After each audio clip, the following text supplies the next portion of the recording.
角，你有什么感想？我没有资格回答这个问题啊，因为大咖人还在后头。作为这部片里面的主演，你有什么感想呢？没感想。那要跳下一位吗？当然。作为这部片的主演，你有什么感想呢？这个啊，我只能说真的很累啊。看，尤其是这只狗啊，整天跑来跑去的。希望下次可以有更好的场面。想对导演说什么吗？去死吧！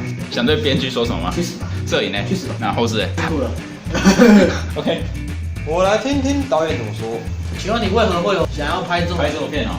最大的困难就是人手严重不足啊，整个拍摄过程啊变得很麻烦。我也发现我常常会疏忽小细节，导致前功尽弃。我觉得要改进啊。然后说到场地，这我就不得不讲，状况一堆，要么不能清空，要不然就选什么草丛、蚊子满天飞的地方，或者背光，这通通要怪给编剧啊。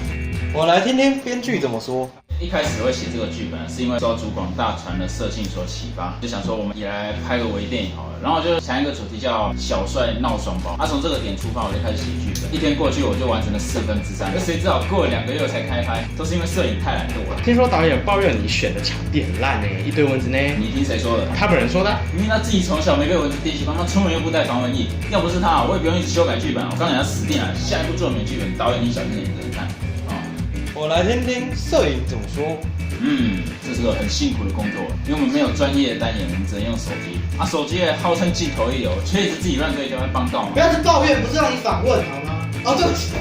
不要那么凶。那个，现在是访问吗？这是放网络上的了。我刚才讲的会剪进去吗？加后置。总而言之啊，这手机的确很重要，没有它也没有这部片。那个编剧说你很懒惰，但是不能怪我啊，我等分区规划好我才能录制啊。虽然我不想踢皮球了，但是毕竟球已经飞到场外去了，不扔回去不行。还有要补充的吗？那个旧脚架真的难用。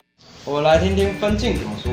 摄影说，这样讲我知道被编剧给害死。我为了把编剧想要的氛围表现出来呢，在剧本上东画西画，结果我后来才发现我拿到的是编剧的剧本，现在超级不爽我的。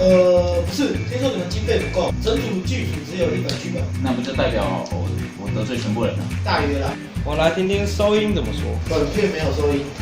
我来听听道具怎么说。本片没有。没有，在这，道具在这。是目前唯一没有被抱怨的。当然啦，我道具花自己钱呢，他们敢讲什么？看这个精美的弓箭，看这个合约名片，一定要看，通通都我设计的。制作公司啊，多小气，1毛钱都不给，害我餐只能喝西北风。放心啦，你很快就吃不完兜子走了啦。你这句话什么意思？老板在隔壁啊，他赖我说他都听到了。这房间隔音那么差。我来听听后置怎么说。终于轮到我了，请开始。决定一部片能不能产出的关键啊，就在我手上。然后我手就受伤了。怎么受伤的？拯救剧本的时候被鱼钩勾到。摄影问说他抱怨相机的那一段会不会剪掉？你叫他放心我跟他关系很好的，我绝对不会让这个片段出现在花絮里面。剪片的过程顺利吗？还可以啊，只是为了要让画面流畅，下很多功夫啊。连续7天，每天中午召集所有剧组人员留下来讨论，害导演要出国错过飞机，编剧回家错过公车，然后害所有演员都中暑。我对他们不好意思啊，幸好他们都愿意接受啊，很感谢他们。我都听不到其他人抱怨你，你是怎么办到的？很简单，他们的薪水在我手上啊，在我受伤的手上啊。到底是何方神圣？不是，回本文创微电影虚实的出品人。所以那是虚的出品人还是实的？这是片名，